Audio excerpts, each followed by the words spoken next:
ایک بھائی نے پوچھا ہے کہ ان دنوں اذان میں مؤذن صلو فی بیوتکم جو کہتے ہیں، تو صلو فی بیوتکم اذان میں کس جگہ پر کہا جائے گا؟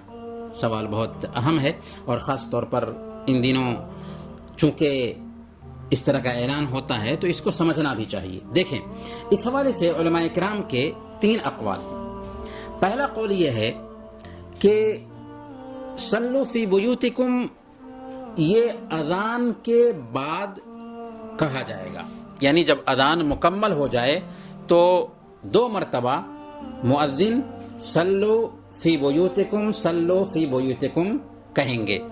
اس کی دلیل صحیح بخاری اور مسلم میں حضرت عمر رضی اللہ تعالیٰ عنہ کی روایت ہے کہ یہ کلمہ اذان کے بعد کہا جائے۔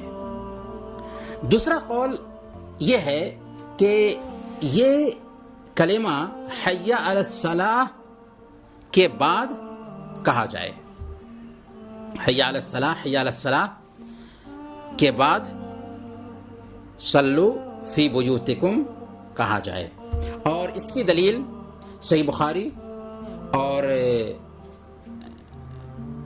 صحیح بخاری کی یہ روایت ہے حضرت ابن عباس رضی اللہ تعالیٰ عنہ کی حدیث میں حضرت ابن عباس رضی اللہ تعالیٰ عنہ نے باضابطہ اپنے مؤذن سے کہا تھا کہ جب تم اشہد ان محمد رسول اللہ کہہ لو تو تم صلو فی بیوتکم کہو۔ تو اس سے پتہ یہ چلا کہ حی علی الصلاۃ کی جگہ پر صلو فی بیوتکم کہا جائے گا۔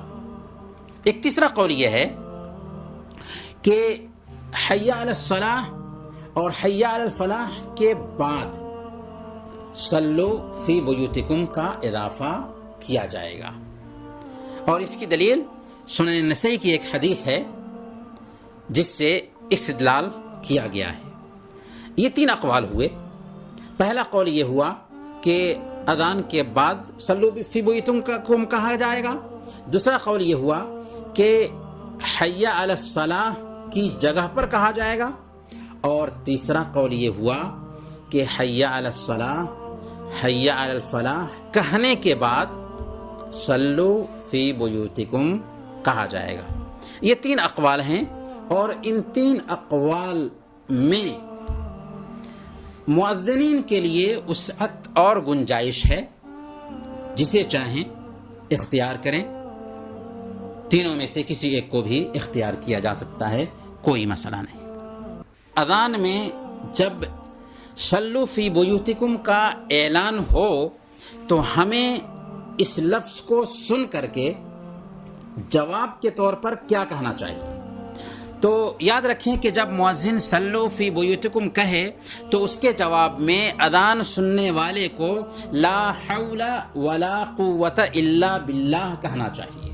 اس کی دلیل حضرت ابن عباس رضی اللہ تعالی عنہما کی حدیث ہے کہ یہ حی علی الصلاۃ کے بدلے میں ہے،